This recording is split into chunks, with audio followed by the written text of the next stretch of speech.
Les gars, on n'est pas là pour rigoler. On n'est pas là pour rigoler. Je rigole. Je rigole pas.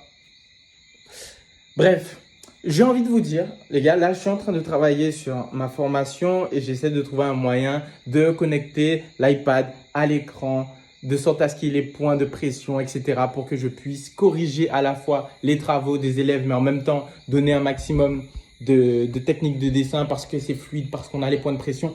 Bref. Et là, qu'est-ce que je regarde parallèlement parce qu'il y a plein de trucs qui chargent, je suis obligé de télécharger des trucs, enfin bref. Bon, tu connais l'informatique. Et je regarde une vidéo de Margot Cunego. Pour ceux qui ne connaissent pas Margot Cunego, c'est une entrepreneuse française qui cartonne. Elle est basée à Dubaï maintenant. Et c'est n'importe quoi son parcours. C'est genre la Go, elle est passée en une année, elle passe de je fais 5 000, 10 000 par mois à je fais 1 million l'année. Je crois, vraiment, ouais, 200 000 elle faisait par mois à un moment et plus. Et là, je ne veux même pas savoir c'est quoi. Si je veux savoir, je vais cliquer tout à l'heure. Bref. Et en fait, elle donne un conseil qui est super intéressant. C'est quand vous voulez vous adresser à quelqu'un. Donc là, je prends ce conseil en rapport avec ma niche, en rapport avec mes clients, les prospects que je veux, les personnes que je veux attirer pour pouvoir les aider, pour qu'ils puissent devenir les meilleurs mangaka possibles, les meilleurs illustrateurs possibles, etc.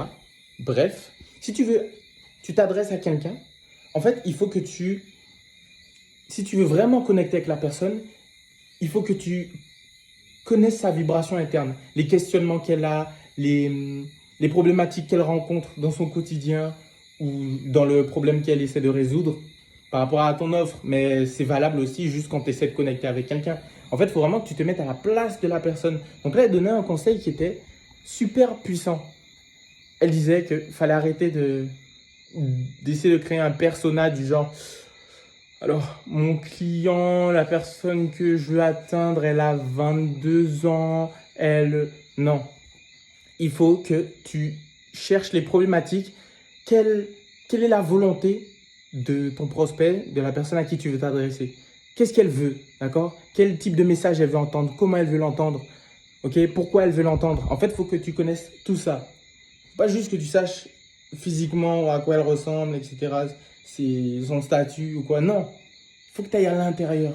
Et j'ai l'impression qu'on rentre dans une ère où de plus en plus pour connecter avec les gens, on se rend compte qu'il faut aller plus loin. Il faut aller à l'intérieur. D'accord? Parce que c'est réel. Le fait qu'il y a des personnes qui ont 40 ans, qui ont 50 ans, et elles vont connecter beaucoup plus facilement avec des jeunes de 15 ans ou 20 ans, par exemple. C'est juste parce qu'elles ont les mêmes aspirations, les mêmes objectifs.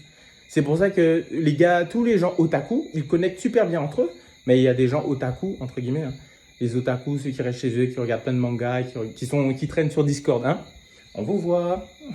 Eh bien, qu'ils aient 40, 50 ans ou 10 ans, 15 ans, en fait, ils ont les mêmes codes, ils ont les mêmes envies, ils ont les mêmes ressentis intérieurs. Donc en fait, le message qu'on va s'adresser à eux, ça va les toucher de la même manière. Alors que si tu essaies de toucher quelqu'un par rapport à son âge, son statut ou quelque chose d'autre, ben peut-être que tu vas moins connecter avec la personne. Essaie de connecter avec son moi intérieur, son lui intérieur. Bon, je ne sais pas comment dire ça, frère. Je ne sais pas comment dire ça. Je bois la langue de Molière. Bref, en tout cas, très intéressant. Là, c'est vidéo en mode full spontané, zéro éclairage, micro, je sais même pas, c'est peut-être dégueulasse. I'm sorry. I'm sorry, bro. I'm sorry. Je vais faire... En plus, j'ai les micros, hein, mais j'ai pas mis. La prochaine fois, c'est top quali, ok? La prochaine fois, c'est top quali.